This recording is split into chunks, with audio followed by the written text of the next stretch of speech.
कथेचं नाव आहे गैरसमज. राधा आणि रोहिणी या दोघी माझ्या विद्यार्थीनी. कॉलेजात पहिल्या वर्षापासून ते BSc पर्यंत त्या एकाच वर्गात होत्या.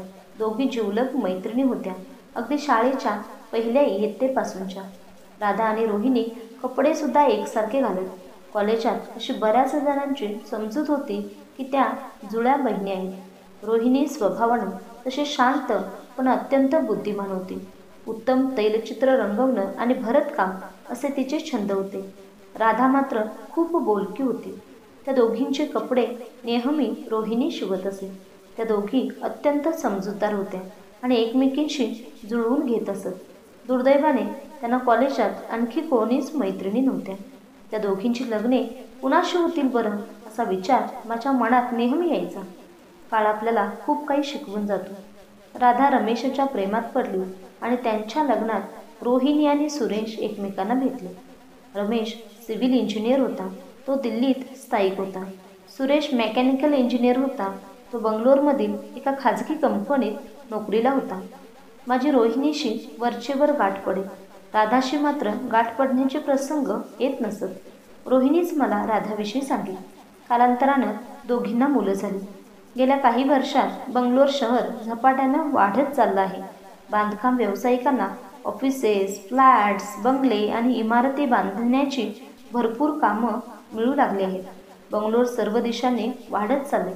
मी बंगलोर शहराच्या बाहेर एक अनाथाश्रम बांधण्याची योजना आखली होती. अनाथाश्रमाची इमारत बांधण्याचं काम कोणावर सोपवावं याचा विचार मनात चालू होता. मोठमोठ्या उद्योग समूहांना इमारतीच्या बांधकामाचा जो दर परवडतो तो काही आम्हाला परवडणं शक्य नव्हतं.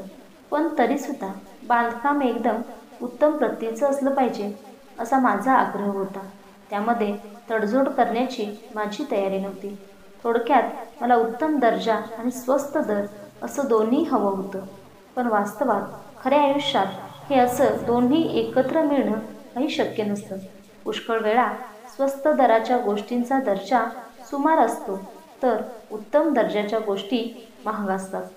एक दिवस 40च्या घरातील एक माणूस माझ्याकडे आला. आमच्या अनाथाश्रमाच्या बांधकामासाठी तो एक प्रस्ताव घेऊन आला होता. त्यानं आपण होऊन माझ्याकडे येण्याची तसदी घेतली त्याबद्दल तर मला आश्चर्य वाटलंच, पण शिवाय त्याची दरही अत्यंत वाजवी होते. मी त्याला विचारलं, तुम्ही ज्या दर्जाचा माल वापरून बांधकाम करणार आहात त्यासाठी तुम्ही लावलेला दर बरोबर आहे अशी तुमची खात्री आहे ना? त्यावर तो किंचित हसला आणि म्हणाला, मॅडम, ही आज्ञा मला वरून आली आहे. मी या गोष्टीकडे धंदा म्हणून बघत नाही. मी या कामातून कोणताही नफा मिळवणार नाही. मला खूप आनंद झाला. तुमचं मानवजातीवर प्रेम आहे तर.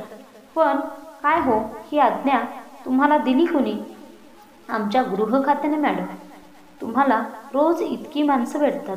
तुमच्या आठवणीत काही सगळी असणं शक्य नाही, पण राधा मात्र तुमची आठवण नेहमी काढते. आता सगळा प्रकार माझ्या लक्षात आला.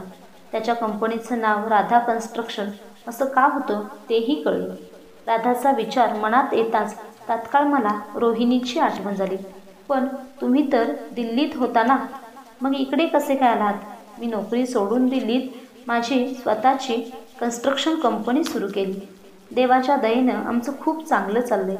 बंगलोर इतक्या झपाट्यानं वाढत चालले की आम्ही आमच्या कंपनीची एक शाखा इथे काढली आहे. येथे बांधण्यात येणाऱ्या फ्लायओव्हर्स आणि सबवेजचं कॉन्ट्रॅक्ट मिळवण्याची माझी इच्छा आहे. तुम्हाला माहीतच आहे, राधा बंगलोरची आहे. तिची तर इकडे येण्याची विशेष इच्छा होती. त्यामुळे दिल्लीच्या ऑफिसची जबाबदारी आमच्या भागीदारावर सोपवून आम्ही इकडे आलो. तुमच्या कामाविषयी राधा वर्तमानपत्रातून नेहमी वाचत असते. तुमच्या कामात जो काही अल्पस्वल्प हातभार लावणं शक्य असेल तो लावावा अशी तिची फार इच्छा आहे. मॅडम, लग्नानंतर राधामुळेच माझं भाग्य उदयाला आलं आहे. त्यामुळे तिची इच्छा मी पूर्ण केल्याशिवाय कधी राहत नाही. रमेशचं इतकं चांगलं चाललेलं पाहून मला खूप आनंद झाला. शिवाय ते यशाचं श्रेय त्यानं माझ्या विद्यार्थिनीला दिलेलं पाहूनही बरं वाटलं. मी म्हणाले, तिला एकदा येऊन मला भेटायला सांगाल का? राधाचा पती कोणत्याही प्रकारचा नफा न मिळवता आमच्यासाठी काम करणार होता. मी मनोमन राधाला शुभाशीर्वाद दिले. दुसऱ्याच दिवशी राधा मला येऊन भेटली. राधा आता वयानं प्रौढ झाली होती. चेहऱ्यावर वयाच्या खुणा उमटल्या होत्या. राधाला पाहताच मला रोहिणीची आठवण झाली. माझ्या विद्यार्थ्यांची भरभराट झालेली पाहून मला नेहमीच आनंद होतो. आपला शिष्य आपल्यापेक्षा कितीतरी पुढे जावा, मोठा व्हावा अशी प्रत्येक शिक्षकाची नेहमी इच्छा असते. आपल्याहूनही श्रेष्ठ शिष्य आपण तयार केला याचा मला नेहमीच अभिमान वाटतो. हॅलो राधा, मी म्हणाले. मला वाटलं तू आणि रोहिणी मला जोडीनं भेटायला याल, नेहमीप्रमाणे एकसारख्या साड्या नेसून. तुमच्या मुलांची पण आपापसात मैत्री आहे का? माझे शब्द ऐकून राधा गप्प झाली. तिचा चेहरा खिन्न दिसू लागला. मी परत एकदा तिला तोच प्रश्न विचारला. नाही मॅडम. का कोण जाणे, पण आजकाल रोहिणी माझ्याशी विशेष बोलत नाही. त्यामागे नक्की काय कारण असावं हे काही मला माहीत नाही. मी बंगलोरला कायमचं वास्तव्य करण्याचा आग्रह धरला याचं मुख्य कारण रोहिणी इथे आहे हे होतं. आम्ही कॉलेजात असताना आमची किती घट्ट मैत्री होती याची तुम्हाला कल्पना आहेच.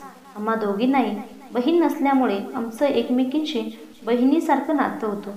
पण कसं कोण जाणे हे मैत्रीचे बंध तुटले आहेत. हे ऐकून मला राधापेक्षाही जास्त आश्चर्य वाटलं. नक्की काय समस्या आहे हे जाणून घेण्यासाठी मी तिला सरळच तसं विचारलं. राधा म्हणाली, कशी कोण जाणे, पण रोहिणी बदलली आहे. मी कधीही तिच्या घरी गेले की ती औपचारिकपणे चांगली वागते, पण तिच्या वागण्यातून प्रेम दिसत नाही. तिचं बोलणं पण औपचारिक वाटतं. त्यात कुठे मैत्री जाणवत नाही. कुठेतरी काहीतरी चुकतंय खरे, पण त्याचं कारण मात्र मला समजत नाही. राधा परत गेली. आता आपणच रोहिणीजवळ या विषयावर बोललं पाहिजे असं मला वाटलं.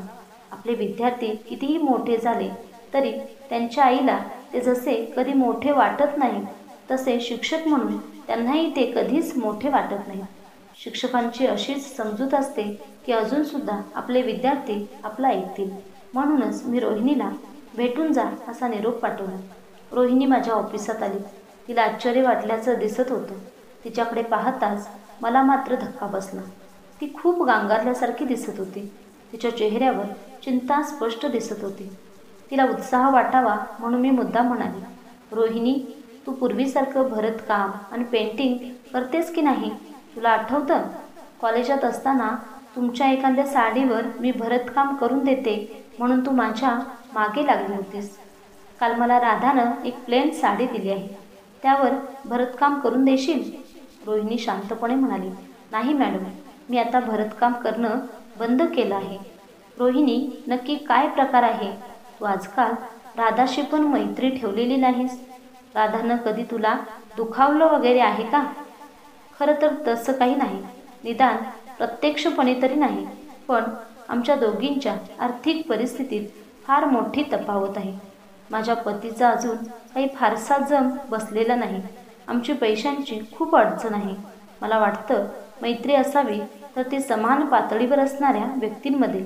राधा खूप श्रीमंत आहे, म्हणून वाटतं तिला माझ्याविषयी स्नेह वाटण्याऐवजी माझी कीवच येत असेल. असं कसं म्हणतेस तू?